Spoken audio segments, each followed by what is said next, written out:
ഇല്ല എന്നുള്ളത് മാത്രമല്ല, കേരളത്തെ വകവരുത്തുകയാണ് ചെയ്തത്.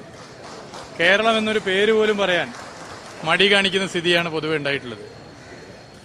ടൂറിസം മേഖല ഏറെ പ്രതീക്ഷയോടുകൂടിയാണ് കേരളം ഈ ബഡ്ജറ്റിൽ ഒറ്റുനോക്കിയത്. കാരണം ഒട്ടേറെ പുരസ്കാരങ്ങൾ, അംഗീകാരങ്ങൾ നമ്മുടെ രാജ്യത്തിന്റെ യശസ് ഉയർത്തുന്ന നിലയിലേക്ക് കേരള ടൂറിസം അന്താരാഷ്ട്ര തലത്തിൽ നേടിയ കാലങ്ങളായിരുന്നു ഇത്. അതിനനുസരിച്ച് ടൂറിസം മേഖലയിൽ വലിയ ചലനങ്ങൾ സൃഷ്ടിക്കുന്ന പ്രഖ്യാപനങ്ങളെങ്കിലും ഈ ബഡ്ജറ്റിൽ ഉണ്ടാകുമെന്ന് പ്രതീക്ഷിച്ചു വന്നില്ല. പശ്ചാത്തല വികസന മേഖല, പൊതുമരാമത്ത് മേഖല എടുത്ത് പരിശോധിച്ചാൽ നാഷണൽ ഹൈവേ അതോറിറ്റി ഓഫ് ഇന്ത്യയിലെ ഏതൊരു സംസ്ഥാനവും മാതൃകയാക്കേണ്ട ഇടപെടലാണ് ദേശീയപാത വികസനത്തിൽ കേരള സംസ്ഥാന സർക്കാരിന്റെ സഹകരണത്തിൽ കാണാൻ സാധിച്ചത് എന്ന് പ്രഖ്യാപിച്ചിട്ടുണ്ട്. National highway authority of India ഒരു തവണയല്ല, പലതവണ വിവിധ വകുപ്പുകൾ ഏകോപിപ്പിച്ചുകൊണ്ട് പദ്ധതികൾ നടപ്പിലാക്കുന്ന കാര്യത്തിൽ ഇന്ത്യയിലെ ഏതൊരു സംസ്ഥാനത്തിനും മാതൃകയാണ് കേരളത്തിലെ സർക്കാർ എന്ന് പരസ്യമായി പറഞ്ഞ് നമുക്കൊക്കെ അറിയാം. എന്നാൽ അവിടെയും ഈ ബഡ്ജറ്റിൽ കേരളത്തോട് കടുത്ത അവഗണനയാണ് ഉണ്ടായിട്ടുള്ളത്.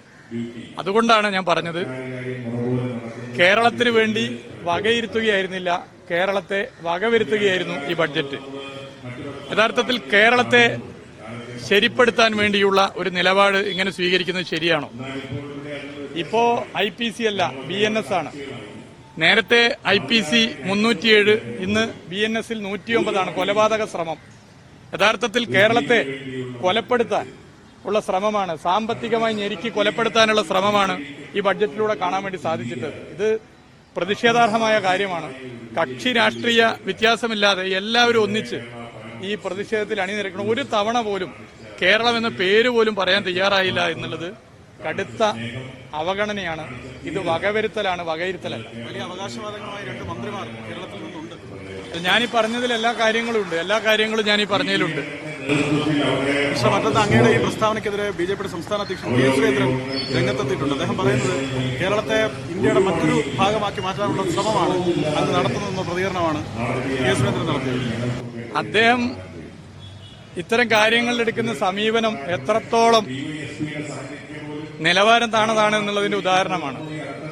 എന്തുകൊണ്ടാണ് അദ്ദേഹം എന്നെക്കുറിച്ച് അങ്ങനെ പറഞ്ഞത് എന്നുള്ളത് മനസ്സിലാകുന്ന എല്ലാവർക്കും മനസ്സിലാവുന്ന കാര്യമാണ്. എത്രത്തോളം മാലിന്യം നിറഞ്ഞതാണ് അദ്ദേഹത്തിന്റെ മനസ്സ് എന്നുള്ളതാണ് ഈ പ്രതികരണത്തിൽ നിന്ന് മനസ്സിലാക്കേണ്ടത്. ഇപ്പൊ നമ്മൾ മാലിന്യ നിർമ്മാർജ്ജനത്തിന് ക്യാമ്പയിനൊക്കെ നടത്തുമ്പോൾ ഇങ്ങനെ മനുഷ്യന്മാരുടെ മനസ്സിൽ ഇത്രത്തോളം മാലിന്യമുണ്ട് എന്ന് തെളിയിക്കുന്നതാണ് അദ്ദേഹത്തിന്റെ പ്രസ്താവന. യഥാർത്ഥത്തിൽ ഇങ്ങനെ മനസ്സുള്ളവർ ഇത്തരം കാര്യങ്ങൾ ഇങ്ങനെ ചിന്തിക്കുന്നതിൽ അത്ഭുതപ്പെടേണ്ടതില്ല. ഞാൻ പറഞ്ഞത് കേരളത്തിലെ ഏതൊരു പൗരനും ചിന്തിക്കുന്ന കാര്യമാണ്. കേരളത്തിന് അവകാശപ്പെട്ട കാര്യങ്ങൾ പോലും നൽകാതിരിക്കുന്ന നിലപാട് ശരിയാണോ? ഇത് സ്വാഭാവികമായും ഏതൊരു വ്യക്തിയും ചോദിക്കുന്നൊരു ചോദ്യമാണ്. അതുമാത്രമേ ഞാനും ചോദിച്ചിട്ടുള്ളൂ.